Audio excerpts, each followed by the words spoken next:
Hello, everyone. Hello, hello. Hello, hello.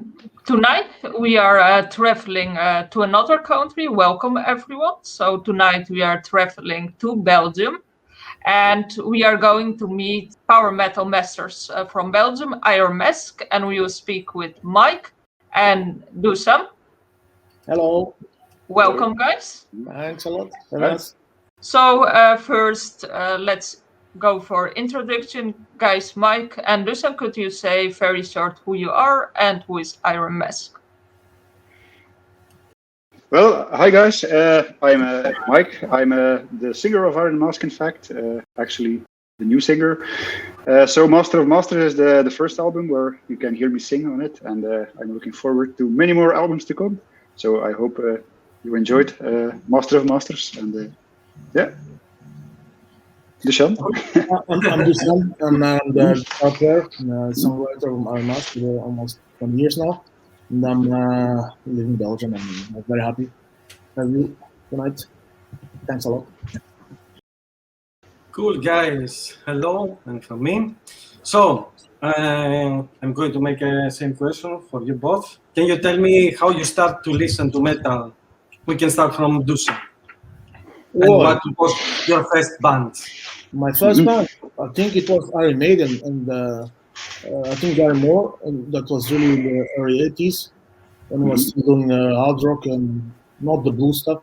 He did that later, and of course, it was a good era. The 80s there was a lot of guitar heroes. When you're just a kid, you hear this and that, all these things. And there were so many guitar players, and in the 80s, it was a really good time to do when you were a kid and start to learn some instruments. I was playing only acoustic guitar, and when I discovered all these things in the early 80s, and it changed my world. Cool. And what age you start to listen metal? In what age you start to listen metal? Sorry. No. My age. Sorry. Yes. I was, I think, 10 years old, something like that. 9 or 10 years old. Okay. 82, 83, 1983. You started with Maiden, huh? Yeah, Iron Maiden was really the stuff where everybody was crazy in the 80s. And, as a guitar player, you learn a lot when you listen to bands like that, because it's very melodic. It's not just noise, and it's very well built song, and the construction of the song is very, very nice. So when you start this, I was playing with acoustic guitar, for 4 or 5 years, and when I had my first electric guitar, it was really Iron Maiden, Gary Moore, Van Halen, Satriani. Then, of course, after yngwiemalmsteen, shit like that. That changed also my word in my new word. Yes. Mike, tell me about your story in metal, how you started. Yeah. It was also in the early 80s. Not so early as Dushan, but it was still the 80s. At one time I found a cassette in my dad's cassette box, and it was actually Van Halen. So the solo started, Eruption, everybody knows it, and that was my aha moment. And I was really crazy about it. And at that time I started playing guitar also. Actually, I didn't start as a singer. I started as a guitar player. And from Van Halen, I went into Queen. I'm still a heavy Queen fan. Brian May is my first hero. Also Freddie Mercury, of course. And then eventually, of course, Iron Maiden came along and Metallica came along. And let's say around 16 years old. At the age of 16, I started the first band, and we didn't have a singer, and because I was a guitar player, I was like, okay, I will sing a bit, and I was like, okay, that's not so bad. And eventually, at a certain point, I decided to focus on singing altogether, and I do not play guitar in a band anymore, in fact. Cool. Destiny. Yes. I tried to sing, but I kept guitar. Yes. Cool story. Thank you, guys. So can you tell us, from the beginning of the Iron Mask, how the idea was born, and how it's different to your first Dushan band, Magic Kingdom. Like, why did you make another band when you had one already? It was a kind of not funny, but there is a little story behind that. I was kind of we had my first band, of course, Magic Kingdom, and we wanted to get a new label for Magic Kingdom, and we couldn't because the contract said, but that was something illegal because later on we won the case, the tribunal case, and then we were free. It said you have to sign forever with that label for every album forever. So I said, what the fuck I can do now? I don't want to stay. I don't want to stay with this label because it was not so great. They had a good distribution, but that's kind of it. Then I decided to create another band, so I would be free from that contract. For the time the tribunal story, it took like 4 years. The album of Magic Kingdom was ready in 2000. It was first called Metal Opera, and I had to change it 4 years later because another guy came with the same title, Metal Opera. The guy that became Avantasia after. So I said, "Fuck." I had to change my album name, and then at the same time we started Iron Mask, but that was the same band. We just had to change the singer, but the bass player, the drummer were all like Magic Kingdom because we were just stuck with Magic Kingdom for 4 years. So but the funny thing, Iron Mask became much more popular than Magic Kingdom. We signed to FM and everything was bigger and bigger, and we played everywhere in good festival, great festival, Grass Pop, PPM Fest, everywhere. Frost Rock, a lot of things in France and Germany, and then it's how it started. In the wrong way because I was not supposed to make a new band. But in the end, it was thank you God that I made this new band. Yeah, that's never heard anything like that. That's lot of and looks like you did definitely a good choice. Yeah, very good one. But why do it was a strange time because you wait 1 year, 2 years, and then the lawyer come back with paper. Yeah, no, we still have to wait 6 more months because the album is blocked. You cannot release this album because they said they want this album, but I already said I have a new label. This label we already signed with these guys because there's nothing in the contract that says I can't sign with them. There was no options, no 1, no 2 or 3. It was just saying the contract has to be the same. That's it. And this was forbidden. Of course, it's forbidden because it's not a perpetual thing. A contract. So you have options, 5 years, and that's it. And we were free after 4 years. The time the judge decided everything, analyzed everything, took like 4 years. Wow. Yeah. Some labels just bring so many issues. Others bring good stuff. But what do you think, guys? You said that Iron Mask is more successful than Magic Kingdom. So what do you think is the specific reason? It's the legal battle that you had or something else? No. It's just because we were starting, Iron Mask like, like a solution that became to free ourselves. And then I think when you free, you enjoy more what you do, and you're more creative, and you start to do more and more and play more and more, and that's just it became the main band with the time. And I don't know, people kind of, we have a lot of fans of Magic Kingdom, but Iron Mask is much more, I think, much more. When we compare to Spotify and everywhere in every country, it's a lot more. Yes, exactly. Like you get off from a contract with the devil. Yeah. We are more devil than the devil. But to be honest, like Magic Kingdom, I only discovered it now. I've been listening for 10 years, Iron Mask, and it never popped up that you were part of Magic. You see. That's one reason also. Nobody knew it. So we all also have 5 album release. I'm working right now on the 6th album also. So let's go back to Iron Mask.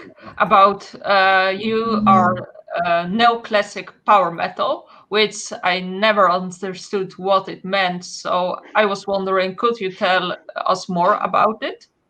Maybe Mike can do that one. Yeah, he's a good analyst.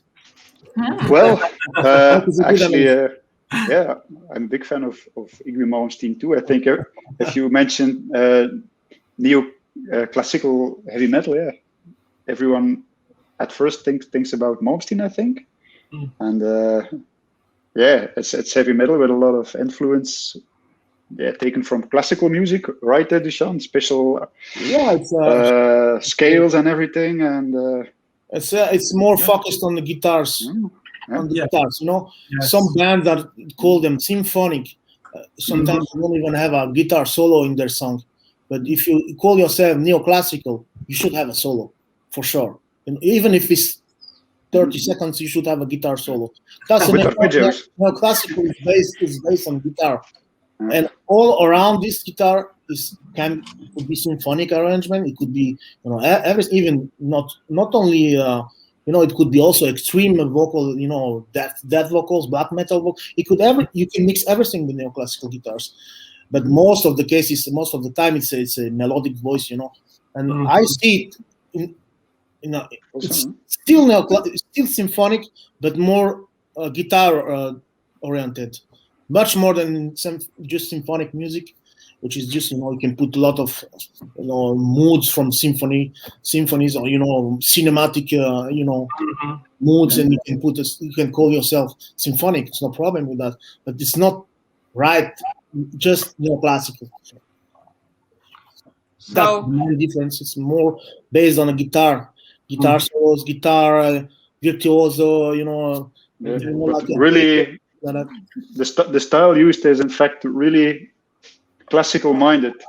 It's not like modern solos with modern techniques. It's really based on classical musical theory and everything, I suppose. Chords, structures and progression of chords is really sometimes it's really backed stuff, or, you know, Paganini and shit like that. It's really how to make something old but new. So you are getting like inspiration for Mozart, that direction as well. Yeah, it's, you know, music is it's a lot for me. It's a lot of melodies. So when something is good, it has to get some melodies. I think nowadays a lot of bands forget a lot of you know, when they compose their stuff. It's great, but there's no melodies. It's you can't remember what the singer sings or a good line. That's why I always loved Iron Maiden and Guy Moore's players like that, because, you know, they also had a, you know, some melody you can remember, and that's very, very important, because the best music you will always remember. Yes, exactly. That's like Iron Mask. Like I can remember some melodies. God Punish, I Kill, and you have a very fast track as well. It's sounding very. I'm trying to be, you know, 10% of what Mozart was and shit. And then I'm wondering for Mike, how is it to sing like certain melodies? You have like more leaning towards more speed, hard rock, epic songs. So I'm wondering, how is it for you to sing all this different kind of stuff? Well, it's actually the first band I sing for that actually is suited for my type of voice. I have a very melodic voice, I would say. Also more in the higher regions, I would say. While bands in the past were more aggressive, and actually it was like coming home for me, if I can say it like that. Yeah, it was really like, okay, now I'm doing what I was meant to do all along. Yeah. Cool. Yeah. Amazing. I think you can feel that when he sings on the new album. You can. We had so many great singers, but I don't say anything bad against these guys. You know, some were hired, some were doing just a job or coming on tour with us. Some were very fantastic guys. Some were a little bit more difficult to handle, and there's so many stories I'm not gonna now say. But you know, when they were singing, there was something missing that Mike really has. You feel he loves this music. He loves it. Everything that he has, 100%. What he got inside, he put it out, and you feel this. This is very important. It's Three Alta 3, the new song that was good. Like I was like, whoa, this is Iron Mask next level. So it's like I think a good choice, like music wise, like to sing now.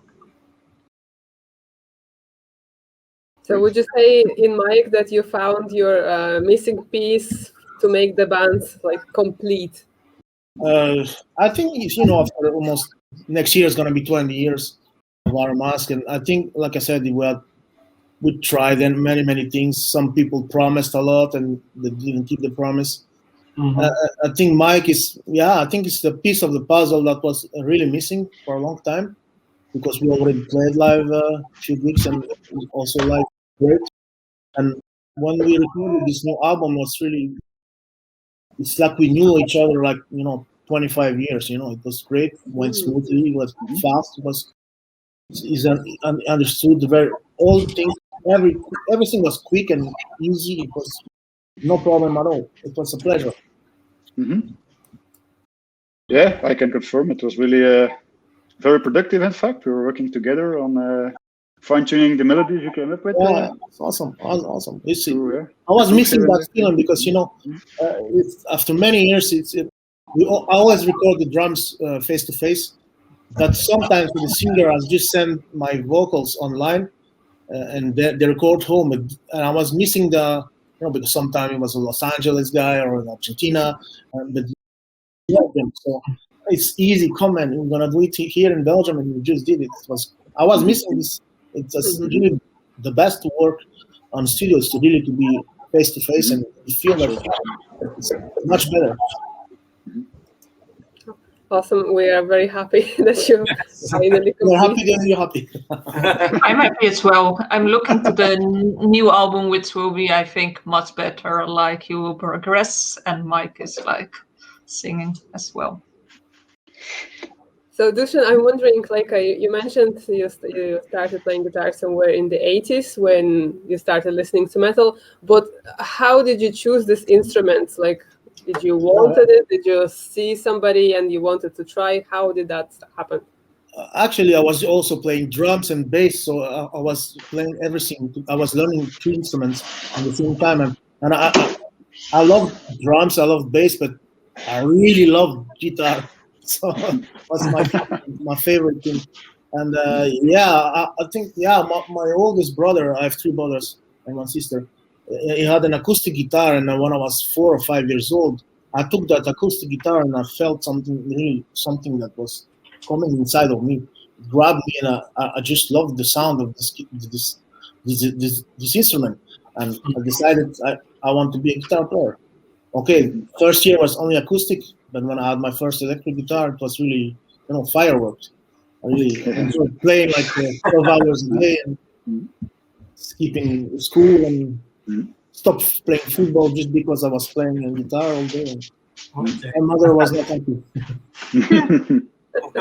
So did you say that you fall in love like from the first moment you touched it? I think I fell in love with this instrument. I don't know why, just something that just maybe connect with me a lot. Like some say it's every person have some waves, energetic waves, and I think this instrument connect with my waves. I don't know. Cool. And what about composing songs, like writing the music? How did you started that, writing songs and melodies? Oh, yeah, that came a bit later, where I was playing with a lot of different bands. And, counting on the others, that's something I really hate. And because it's never happening. If you count on someone else, it never happens. So I decided to do that myself in my own band. So I don't wait for anyone lyrics, or I don't wait for anyone, what the fuck ever, or keyboards, or, So it's going faster like this.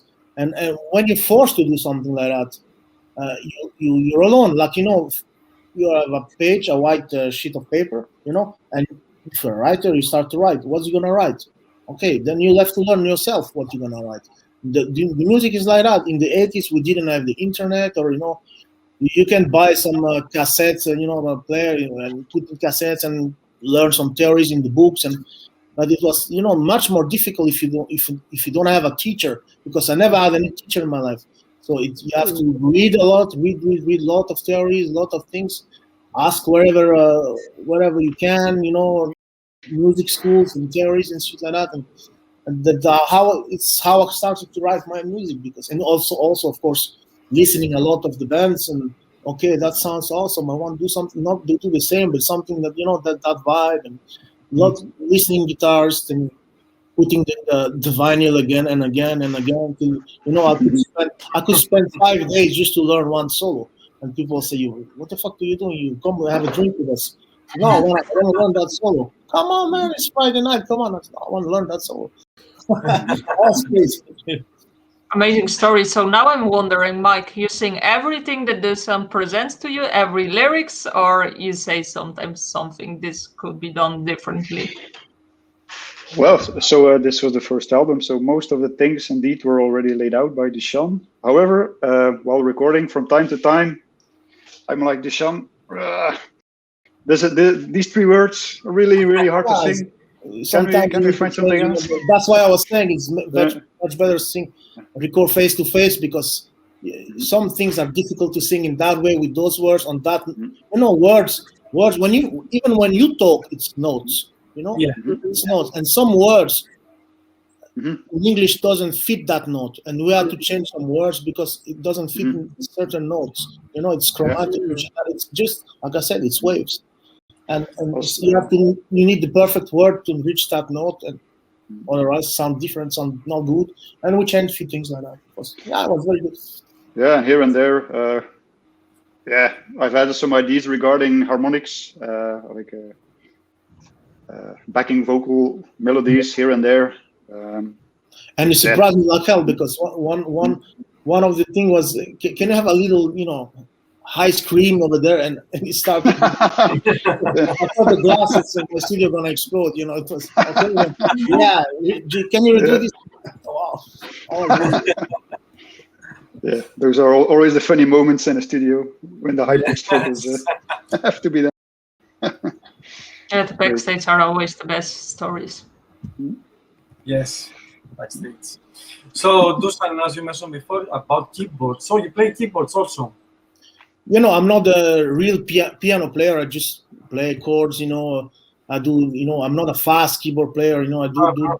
As I learn everything myself. I'm a keyboard player, but just basic. I can do orchestration, shit like that. But I'm not the level of a big pianist. And it helps me to do the arrangement, shit like that. It's very slow when I do that, and I do it slowly.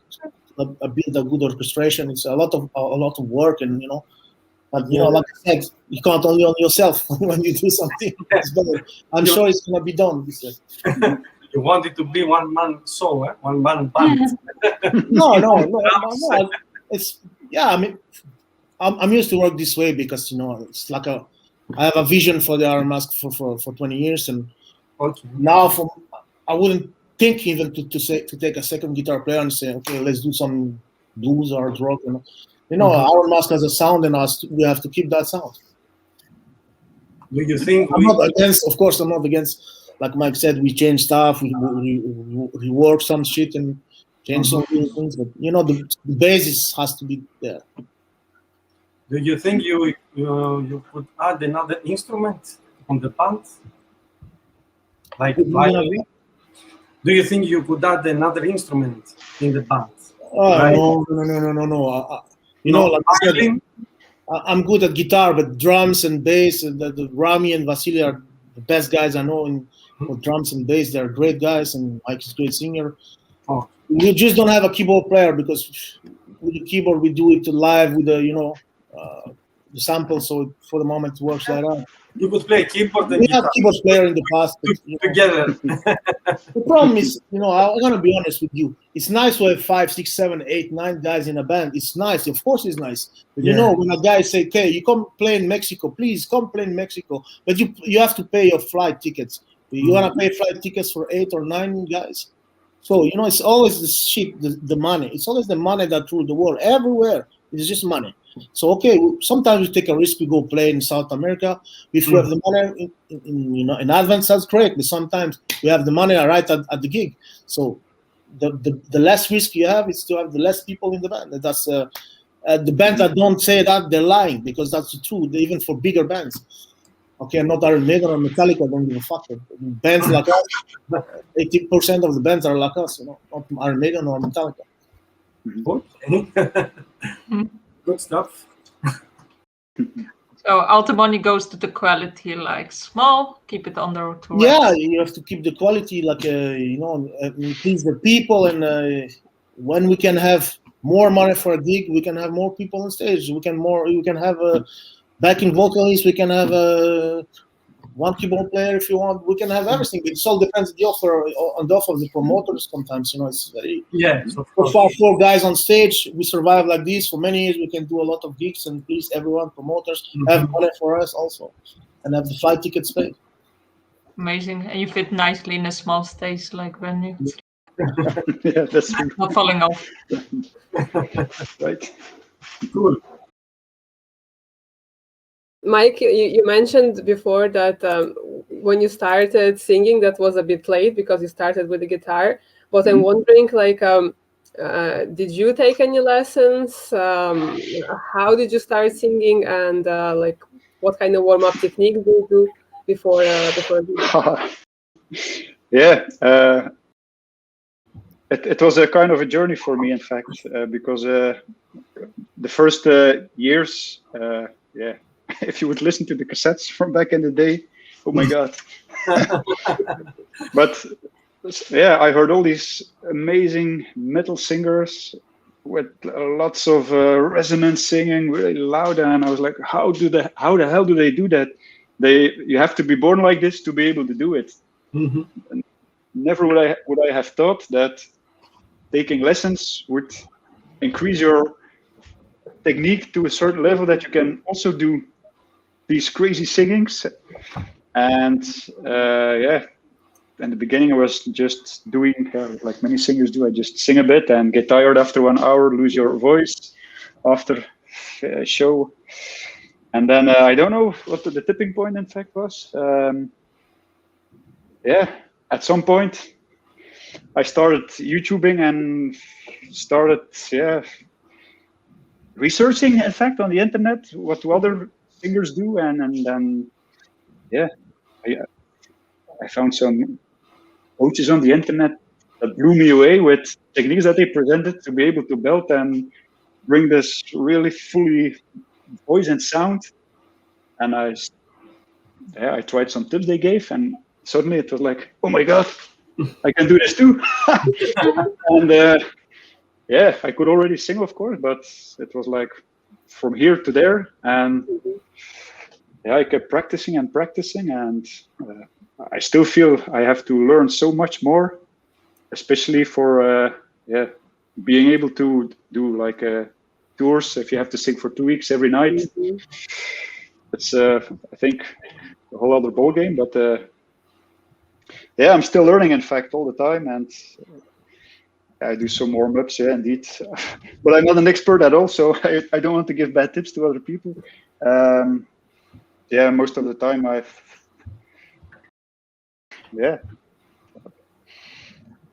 just do the typical no things. But is there like a special drink or food that you have to eat for your voice? One thing I learned is that water is the most important thing, at least for me. I drink 2 liters of water a day. Also during the show, a lot of water. No, not during the show, before the show, a lot of water. That you're very hydrated. And that's not beer, Mike. That's afterwards. No, it's also water. But no beer before the show. And if you're really hydrated, I feel that when you're on stage, you can take on. You have so much power, I would say. So water is key. So water keeps you young, really. I will say that in 10 years. Look, a flower. You don't give a water. We are the same. Yes.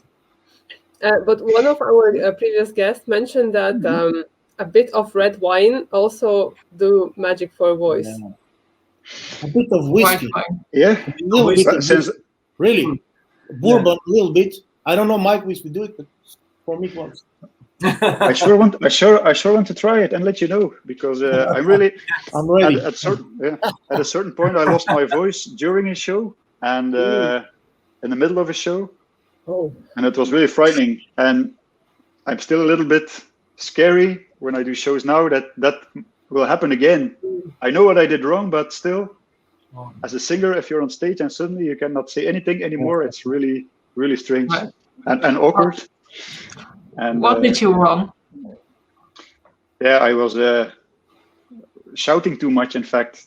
And maybe that was, now that I'm thinking about it, the trigger point of starting to investigate how you sing properly. And yeah, the right technique is really so important. So important. Yeah. I've learned it the hard way, like many people probably. No smoke. No smoke. No smoke. No smoke. Yeah. Oh, now to Dushan. So Dushan, you are a perfectionist, and so I wonder to follow it. When are you satisfied enough to release the music, and how do you manage to make a more perfect album each time? Actually, you know, I would never say it's perfect because I'm never satisfied. You know, I try to make the best what I can do, but you know, if it's up to me, it's the mix would never finish. Because there's still 6 more months. Till we say, okay, now there's no more fucking money, we have to release it. Or the label is pissed. And yeah, you know, sometimes we mix a song like 8, 9, 10 times till we're all happy with it. And it's a lot of work, you know. This time we mixed it all together, you know, with a link online, and everybody was listening with the headphones. I think it was the best way, because if somebody, when you mix alone with the mixing guy, and there is always problems with or the singer or the drummers. Oh, the snare I don't hear, man. Why off? Oh, okay, guys, you know what? Everybody's like, we do the interview now. We're gonna mix the album all together. And so if you don't like something, you change online, and it was perfect like that. Everybody was happy in the end of the mixing sessions, and you can't say after all the album, it's a bad mix, because everybody was there. Everybody said, okay, I want this to change. Okay, it was a hell. It was really, sometimes it was, you know, 100 comments, this to change, this was the fucking hell. But in the end of the day, we succeeded. Hallelujah. Amazing. Yeah, the album was like 6 months and it was done. The Masters of Masters, it was really quick. Yeah, the composition. Yeah, I thought it was, you know, because I just released an album of Magic Kingdom 2019. So I said, last album of Iron Mask was 2016. So it's gonna be, it's time to release a new album. You know, 16, 24 years is too much. So I really, I kicked my ass a little bit, you know. And I said, okay, back to work now, and you have to write songs, new songs. I had songs in my head, and my phone is full of, you know, ideas for years and years. Sometimes the most difficult is to, okay, I'm gonna go through all 150 files and find this what I keep. There is so much files I record, and then that's what's difficult also. But you know, every day, every year, I have tons of ideas in my phone, in my studio, and this is sometimes difficult to you know to just, okay, this I have to listen everything and to choose the best of it and make a songs. And this time was faster because it was, I think I chose the best riff that could fit a full album in this, to make that album really, you know, not sounding always all the same. Some bands, you know, you hear one song, then you hear 10 times the same song. I don't want to do this. I want to do a song, you know, very, you know, this type, more speedy, more more slow ballads, you know, classical, you know, heavy rock songs. I like, you know, a lot of different kind of style in an album. Very diversified. Yeah, actually, we mentioned like at the beginning, it's like everything epic, power, speed, everything like a mix.